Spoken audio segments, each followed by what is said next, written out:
প্রায় 6 মাস পর প্রায় মুক্তি। বাংলাদেশ থেকে ভারতে ফিরেছেন অন্তঃসত্ত্বা সোনালী খাতুন এবং তার ছেলে, কিন্তু তার স্বামী, প্রতিবেশী সুইটি বিবি সহ 4 জন এখনো বাংলাদেশে। তারা কবে বাড়ি ফিরবেন এ নিয়ে পরিবারে উদ্বেগ।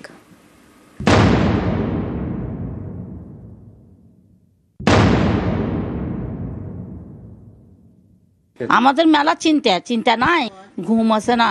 আমাদের ছেলের উপরে রহম করুক। আমার মেয়েকে যেমন ফিরিয়ে আনে, আমার ছেলেকেও ফিরিয়ে আনে। ও যখন এলো তো আমার মেয়ে কেন আসবে না? বীরভূমের সোনালী খাতুন বাংলাদেশ থেকে শুক্রবারই ভারতে ফিরেছেন, সঙ্গে নাবালক ছেলে।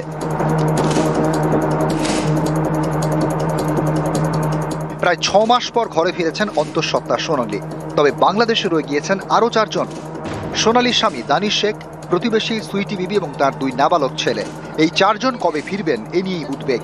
বীরভূমের পায় করে থাকেন সোনালীর স্বামী দানিশ শেখের মা। তার চোখে জল। ছেলেকে দেশে ফেরাতে হাত জোড় করে মায়ের আরতি। এখানে ভোট, এখানে আমাদের বাপ দাদা, আমাদের পর দাদা সব এখানকারই। আমাদের মেলা চিন্তা নাই, ঘুম আসে না। আমাদের ছেলের উপরে রহম করুক। আমরা ওদের হাতে পায়ে ধরছি, আমাদের ছেলে আমাদেরকে ঘুরিয়ে দেব। সোনালীর প্রতিবেশী সুইটি খাতুন, তিনিও এখন বাংলাদেশে আটকে, সঙ্গে 2 নাবালক ছেলে। এদিন সুইটির পরিজনদের সঙ্গে দেখা করেন রাজ্যসভা তৃণমূল সাংসদ সামিরুল ইসলাম। সুইটির মায়ের আবেদন, বাড়ির সকলকেই বাংলাদেশ থেকে দ্রুত ফেরানো হোক।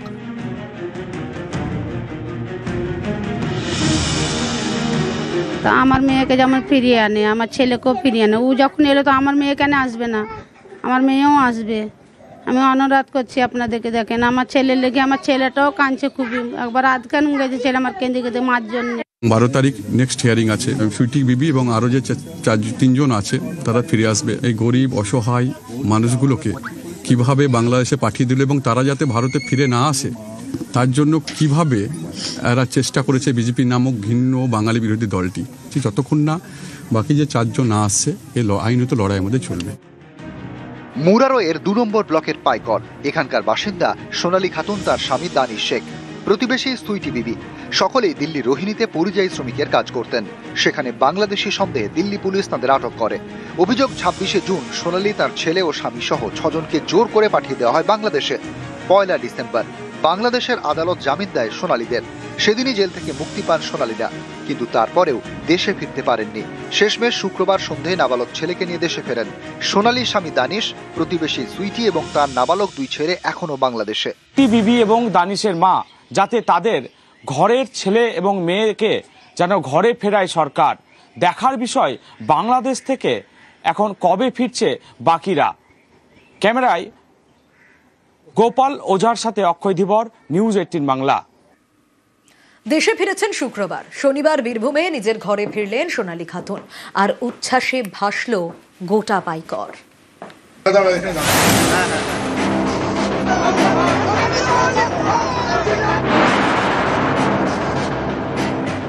আমি অনুরোধ করছি কি মুখ্যমন্ত্রী আমার ছেলে হোক চাই মেয়ে হোক, তেমনি আমার ছেলের নাম রাখি মুখ্যমন্ত্রী। দেশে ফিরেছেন শুক্রবারই। শনিবার বীরভূমে নিজের বাড়িতে ফিরলেন সোনালী খাতুন। প্রায় 6 মাস অপেক্ষা শেষে ঘরে ফিরলেন ঘরের মেয়ে। উচ্ছ্বাসে ভাসল বীরভূমের পাইকর।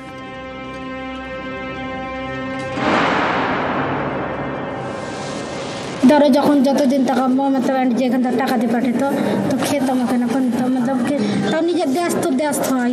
বাংলাদেশ থেকে খাবার দিত না? হ্যাঁ, না, বাংলাদেশ টাকা দিত। জেলে যেমনি সবকে যে খাবার একটু দিত, জেলের খাবার তো জানতাম। দিল্লির পুলিশ অনেক অত্যাচার করেছিল। আমরা ওদের এত রিকোয়েস্ট করলাম, ওদের পায়ে হাতে ধরলাম, যেখানে বিসেফে যখন জঙ্গলে ছাড়ে ওদেরও পায়ে হাতে ধরলাম, তাও ওরা কোনো মতেই মানলেন। শুক্রবার রাতে মালদা সীমান্ত দিয়ে ভারতে আনা হয় অন্তঃসত্ত্বা সোনালীকে। সঙ্গে ছিল সোনালীর ছেলে। রাতেই সোনালীকে ভর্তি করা হয় মালদা হাসপাতালে। মেয়ে এবং নাতিকে ফেরাতে মালদা যান সোনালীর বাবা। শনিবার সকালে তিনি সোনালীকে নিয়ে বীরভূমের বাড়িতে ফেরেন। মমতা সরকার, অভিষেক, সামিরুল ইসলাম দা, ওরা না হলে তো ইয়া ঘুরেতে পারতাম না। ওদের জন্যই ঘুরেতে পারছি, ওদেরকে বহুত ধন্যবাদ। আপাতত সোনালীকে ভর্তি করা হয়েছে রামপুরহাট মেডিকেল কলেজ ও হাসপাতালে। স্থিতিশীল ভালোই আছে। দুটি ছোট সমস্যা আছে এবং ওষুধ হয়তো শুরু হয়ে গেছে, হাইপোথাইরয়েডিজম এবং ইউরিনারি ট্র্যাক্ট ইনফেকশন, এই দুটো আছে। আর মডারেট অ্যানিমিয়া আছে, পেটে একটি বাচ্চাও আছে এবং সেই বাচ্চাটি ভালো আছে। আরো কিছু পরীক্ষা নিরীক্ষা করার বিষয় আছে। গর্ভে সন্তানকে নিয়ে কঠিন সময় কাটিয়েছেন ভিনদেশের মাটিতে। উদ্বেগ আতঙ্ক নিয়ে কেটেছে প্রতিটা দিন। 6 মাসের লড়াই শেষে অবশেষে ঘরে ফিরেছেন সোনালী খাতুন। এখনো ওপারেই রয়ে গিয়েছেন তার স্বামী। সোনালীর সম্বল শুধুই অপেক্ষা। নিউজ 18 বাংলা। আচ্ছা, সোনালী খাতুনের সঙ্গে ঠিক কি হয়েছিল? আজ থেকে 6 মাস আগে 26শে জুন 2025 সোনালী সহ 6 জনকে সীমান্ত পারের অভিযোগ, আর তারপর থেকে 6 মাস কেটে গিয়েছিল। অবশেষে ঘরে ফিরল সোনালী।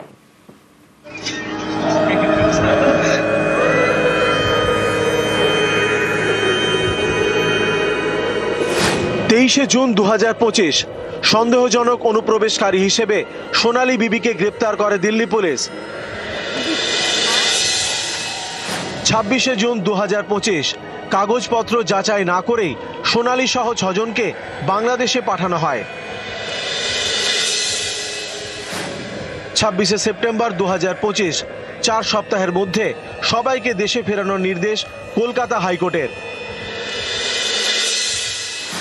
26শে অক্টোবর 2025 কলকাতা হাইকোর্টের রায়ের বিরুদ্ধে সুপ্রিম কোর্টে যায় কেন্দ্র। 25শে নভেম্বর 2025 সোনালী বিবিকে ভারতে ফেরানো নিয়ে সুপ্রিম কোর্টে প্রশ্নের মুখে কেন্দ্র।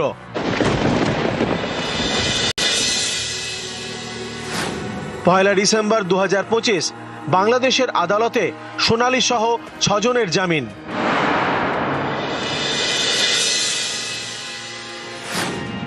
3 ডিসেম্বর 2025 সোনালী বিবি ও তার নাবালক শিশুপুত্রকে দেশে ফেরানোর নির্দেশ সুপ্রিম কোর্টের।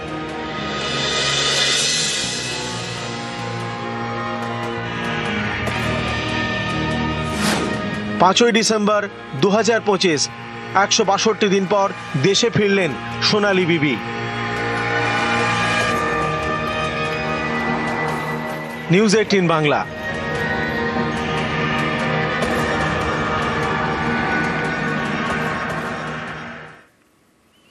ঘরে ফিরেছেন সোনালী খাতুন। এখনো নাকি বাংলাদেশে আটকে আরো 800 জন। হ্যাঁ, সোনালীদের আনতে বাংলাদেশে যাওয়া মফিজুল ইসলামের এই দাবি ঘিরে তুঙ্গে রাজনৈতিক তরজা।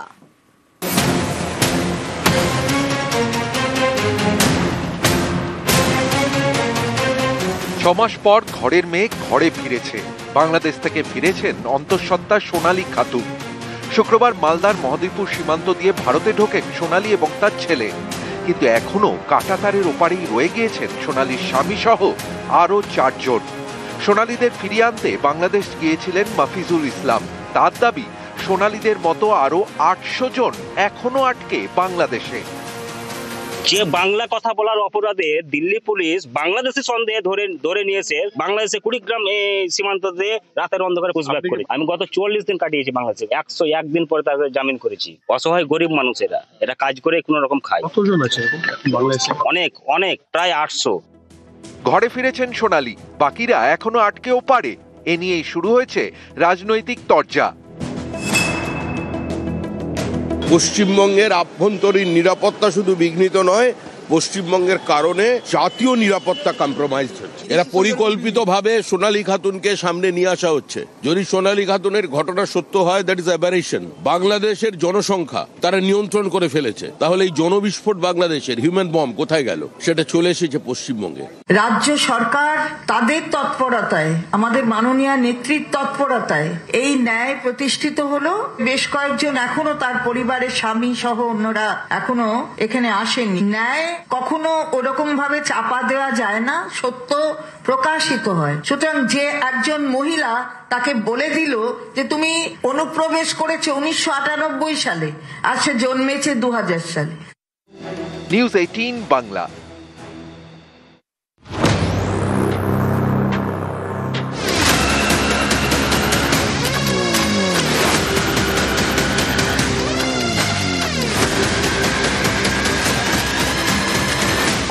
জমি জমি হাঙরদের খোঁজে প্রশাসন। হাইকোর্টের নির্দেশের পরে জমিহারাদের সঙ্গে কথা SDLROর। ভুয়ো নথিতে জমি দখলের অভিযোগ, জমি মাফিয়ার বারবারন্তে হাইকোর্টের দ্বারস্থ। হাইকোর্টে কয়েকজন জমির মালিক 6 মাসের মধ্যে ডিএমকে তদন্তের রিপোর্ট পেশের নির্দেশ। আদালতের নির্দেশের পরে জমিহারাদের সঙ্গে কথা SDLROর। SDLR অফিস সাহেব নোটিশ করেছিলেন। সাহেব খুব সুন্দরভাবে আমাদের কথাগুলো শুনলেন এবং প্রত্যেকটা কেস ডিটেলস উনি দেখেছেন। 87টা দেখিয়েছি। সাহেবকে বলে এসেছি যে স্যার আরও 200 আছে যেগুলো আমরা আগামীতে কোর্টে সাবমিট করছি। সাহেব বলেছেন হ্যাঁ এরকম একটা জাল চক্রান্ত এবং জমি মাফিয়া যারা আছে এদেরকে আটকাতে হবে। আর ডেবরায় লোধা শবর এলাকায় ঢালাই রাস্তা। রাজ্যের 32 লক্ষ টাকা খরচে এই ঢালাই রাস্তা পেল চকসাহাপুরে লোধা শবর এলাকাবাসী। সূচনার কয়েকদিনের মধ্যে ঢালাইয়ের কাজ শেষ। জেলা জুড়ে একাধিক রাস্তা তৈরির পরিকল্পনা।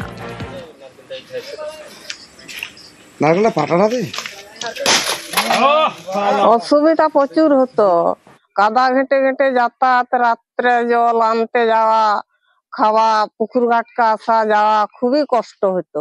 এখন রাস্তাটা হচ্ছে, এখন খুব আনন্দ। স্কুল যাওয়ার ক্ষেত্রে ছোট ছোট বাচ্চাদের হয়তো পড়ে যেত, রাস্তাতে পা পিছলে বিভিন্ন রকম অসুবিধা দেখা দিত। না এখন সেটা দেখছি হচ্ছে না, নতুন রাস্তা হয়েছে, যাতায়াতের অনেকটাই। 32,17,635 টাকা টোটাল এটার মানে বাজেটটা, প্রজেক্ট কস্ট। এটা গ্রামের মানুষ খুবই উপকৃত হবে। এখানে মানে প্রায় পুকুরের পাড়েই গরিব লোধা পরিবারও থাকে। এদের মানে মূল রাস্তায় ওঠার জন্য কোনো রাস্তা নেই। এখানে আমাদের পঞ্চায়েত এবং আমাদের লোকাল নেতৃত্ব চিন্ময় বোস আছেন, উপপ্রধান আছেন। এরা উদ্যোগ নিয়ে গ্রামের মানুষের সঙ্গে বসে রাস্তা মানে মাটির রাস্তা আগে বের করেছে, তারপরে রাস্তাটা করা হলো। একদিকে হাতি মানুষের সংঘাত, আর একদিকে চোরা শিকারীদের দাপট। আর এসব বন্ধ করতে উদ্যোগী বন দপ্তর। আলিপুরদুয়ারের মাদারিহাটে অত্যাধুনিক কন্ট্রোল রুম চালু। আর জলদাপাড়া জাতীয় উদ্যান লাগোয়া বিভিন্ন এলাকায় বসানো হয়েছে AI ক্যামেরা।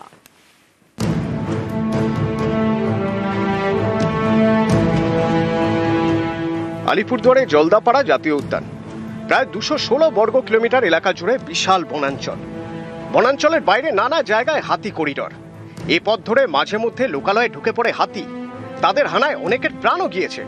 আবার বনাঞ্চলে চোরা শিকারীদের দাপট। এসব বন্ধ করতে উদ্যোগী বন দপ্তর। আলিপুরদুয়ারের মাদারিহাটে চালু হয়েছে অত্যাধুনিক কন্ট্রোল রুম। এছাড়াও জলদাপাড়া বনাঞ্চলের বাইরে বিভিন্ন জায়গায় বসানো হয়েছে 30টি AI ক্যামেরা। এই ক্যামেরায় হাতির ছবি ধরা পড়লেই সেই তথ্য পৌঁছে যাবে কন্ট্রোল রুমে। বিপদ বুঝলেই সঙ্গে সঙ্গে এলাকায় চলে যাবে কুইক রেসপন্স টিম। বন দপ্তরের আশা, ক্যামেরায় নজরদারির সাহায্যে চোরা শিকারীদের আটকানো যাবে। এই কন্ট্রোল রুমে চালু হয়েছে 2টি টোল ফ্রি নম্বর। বনাঞ্চল লাগোয়া এলাকায় হাতি অথবা চোরা শিকারী দেখলে ফোন করে জানাতে পারবেন স্থানীয়রা। স্পেশালি একটা ইন্টিগ্রেটেড কন্ট্রোল রুম স্টার্ট করেছি। ওখানে লাইভ ফিড আমাদের কন্ট্রোল রুমে আসতে থাকবে। এখান থেকে স্টাফ মনিটর করবে সবসময় এই কোন ডাইরেকশন থেকে, জঙ্গল থেকে, করিডোর থেকে বের হয়ে হাতি কোন গ্রাম থেকে যাচ্ছে। 30টি সৌরচালিত ক্যামেরা এই বন্যপ্রাণীদের গতিবিধির উপর যেরকম নজর রাখবে, সাথে সাথে চোরা শিকারীদের উপরে নজরটা আরো বেশি করে দিতে পারবে। আলিপুরদুয়ার থেকে রাজকুমার কর্মকার, নিউজ 18 বাংলা। চিতাবাঘের ভয়ে কাঁটা বানারহাটের গ্রাম, তাই ঘিরে ফেলা হচ্ছে জাল দিয়ে, অনেকটা সুন্দরবনের ধাঁচে। বন দপ্তরের আশা এতে চিতাবাঘের হামলা কমবে।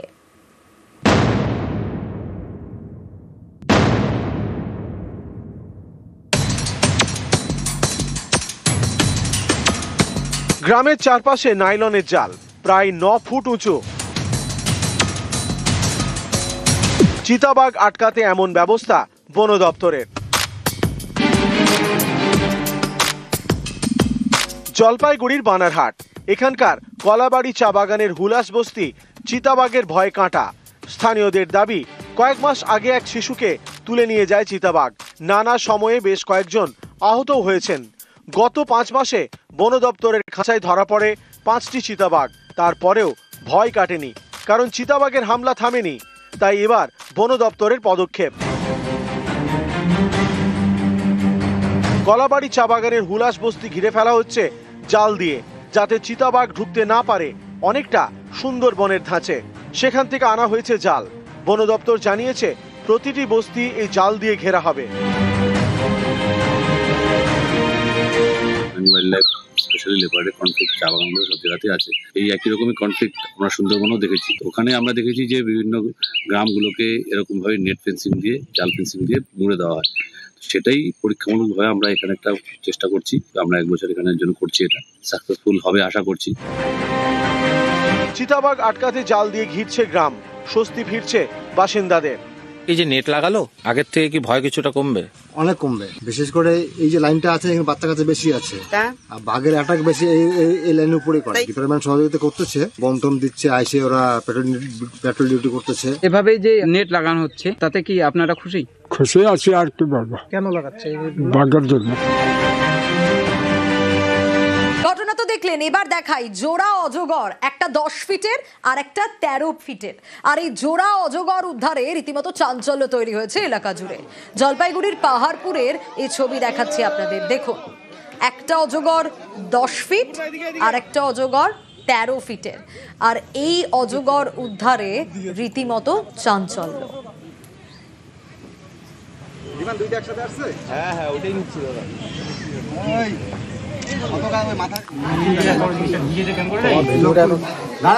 উঠবে না তো।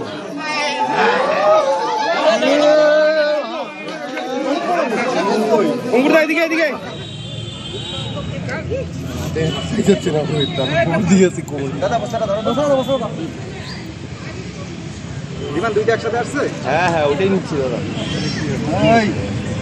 আমরা তো এখন খুব আতঙ্কের মধ্যে আছি। গরু, বাছুর, ছাগল, ছেলি নিয়ে মাঠে ঘাটে বাঁধি, কখন কি হয় বলা মুশকিল। যেহেতু একটার পর একটা উদ্ধার হচ্ছে, একটার পর একটা উদ্ধার হচ্ছে, কি চাচ্ছেন বলুন তো? যাতে নজরদারিটা ভালো হয়। আগে কি উপদ্রব ছিল এই অজগর? না, আগে এরকম উপদ্রব ছিল না। এই বন্যার পরে এগুলা সব দেখা যাচ্ছে আর কি। ঘর ঝাড় দিতে গেছে, ঘর ঝাড় দিতে গিয়ে দেখছে যে উপরে সাপ ঝুলে আছে। তখনই তো আতঙ্কে একদম আমাকে বললো, আমি তখন সঙ্গে সঙ্গে ফোন করে দিচ্ছি। উদ্ধার করার পরে আতঙ্ক মুক্ত? এখন তো আতঙ্ক মুক্ত। গত 1 মাসের মধ্যে 4টা অজগর উদ্ধার একই এলাকা থেকে। এটা অবশ্যই চিন্তার বিষয়। আমাদের ধারণা যে অক্টোবরে যে বন্যাটা হয়, সেই বন্যায় অজগর সাপ চারদিকে ছড়িয়ে পড়ে। সেটা বন দপ্তরকে অবশ্যই নজরদারি চালানোর ব্যবস্থা করা উচিত। যদি বন দপ্তর অনুরোধ করে, আমরা অবশ্যই ভলেন্টিয়ারি সার্ভিস দিয়ে সেই কাজটা করে যাব। মানুষের মধ্যে একটা প্রচুর আতঙ্ক কাজ করছে, যাক ওদেরকে আমরা সচেতন করে এসেছি। বন দপ্তরকে আমরা অনুরোধ করবো তিস্তার 2 পারে কঠোর নজরদারি চালানোর জন্য। ওয়েদারের দিকে একটু নজর রাখি। চারিদিকে শীত শীত ভাব, আর শীত প্রেমীদের জন্য সুখবর। ভোরের দিকে কুয়াশা, শীতের ভালোবাসা, আর জেলায় জেলায় ছবিটা ঠিক কিরকম, একেবারে জাঁকিয়ে শীত পড়ে গেছে বলা যায়। আর শনিবার আজকের দিকে যদি নজর রাখি, তাহলে আজ তো কলকাতার শীতলতম দিন, তাপমাত্রা 14.5 ডিগ্রি। শান্ত শহর, গুনছে শীতের প্রহর, মন বলছে শীত আমি তোমাকে চাই। অবাধ উত্তরে হাওয়া, এর জেরে শহরে শীতের আমেজ।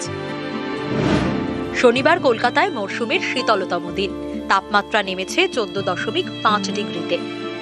হ্যাঁ, আজকে আমি একটু ঠান্ডা ফিল করছি, একটু করছি। তো আমি ঠান্ডা ভালোবাসি, আমি চাই আরো একটু ঠান্ডা পড়ুক, যাতে করে আমি সোয়েটারটা গায়ে দিতে পারি। ঠান্ডা লাগছে, অনেকটাই ঠান্ডা আছে। এইবার একটু বেশি তাড়াতাড়ি পড়ে গেছে, ভালো লাগে। আমার শীতকাল ভীষণই ভালো লাগে, ভালো লাগছে। গত 5 বছরে কলকাতায় শীতলতম দিন ছিল 2020 সালে।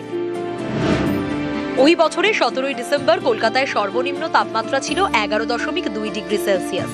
2021 সালের 20 ডিসেম্বর 11.2, 2022 সালের 17 ডিসেম্বর 13.2, 2023 সালের 17 ডিসেম্বর 13.7, গত বছরে 15 ডিসেম্বর 12.5 ডিগ্রি সেলসিয়াস। পারদ নেমেছে পুরুলিয়াতেও, আগুনে হাত সেঁকছে ভোরের পুরুলিয়া। আজকে কালকের থেকে আরেকটু বেশি ঠান্ডা পড়েছে। 9টার সময় ডিউটি আসে মানে চান টান করতেও কষ্ট, সবইতেই কষ্ট, বাচ্চার কষ্ট, বয়স্কদের কষ্ট। এত ঠান্ডা পুরুলিয়াতে থাকা যায় না। চাদর মাফলারে মোড়া বাঁকুড়া, উষ্ণতা পেতে চায় চুমুক। ঠান্ডায় ভালোই কষ্ট হচ্ছে। এখন এই জাস্ট ঘর থেকে বেরোলাম, কিন্তু টুপিটা মাথায় নিয়ে বেরোলাম, কেন হাওয়াটা আছে তো। থেকে খুব একটা বেরোচ্ছি না। রাতের দিকে যথেষ্ট লেপ কম্বল নিয়েই ঘুমোচ্ছি। ভোরের ঝাড়গ্রামে কুয়াশা, কাঁপছে দুর্গাপুরও। শনিবার শ্রীনিকেতনে সর্বনিম্ন তাপমাত্রা 10.2 ডিগ্রি সেলসিয়াস, বাঁকুড়া 10.9, বর্ধমানে 11, খড়গপুরে 11.8, পানাগড়ে 11.2, পুরুলিয়ায় 12.4 এবং কাঁথির সর্বনিম্ন তাপমাত্রা 13 ডিগ্রি সেলসিয়াস। এই যে নর্মালের থেকে নিচে আমরা রয়েছে, এটা কিন্তু আমরা বলতে পারি যে একটা শীতের আমেজ রয়েছে। তো এইটা মোটামুটি ভাবে আগামী 7 দিন থাকবে বলেই আশা করছি। এখন যে উইন্ড ফিল্ডটা রয়েছে, এটা মানে উত্তর দিক থেকে বাতাসটা মোটামুটি আসছে, এই কারণে এই ঠান্ডা ভাবটাও রয়েছে। এটা মোটামুটি এরকমই থাকার সম্ভাবনা রয়েছে আগামী কয়েকদিন। নিউজ 18 বাংলা।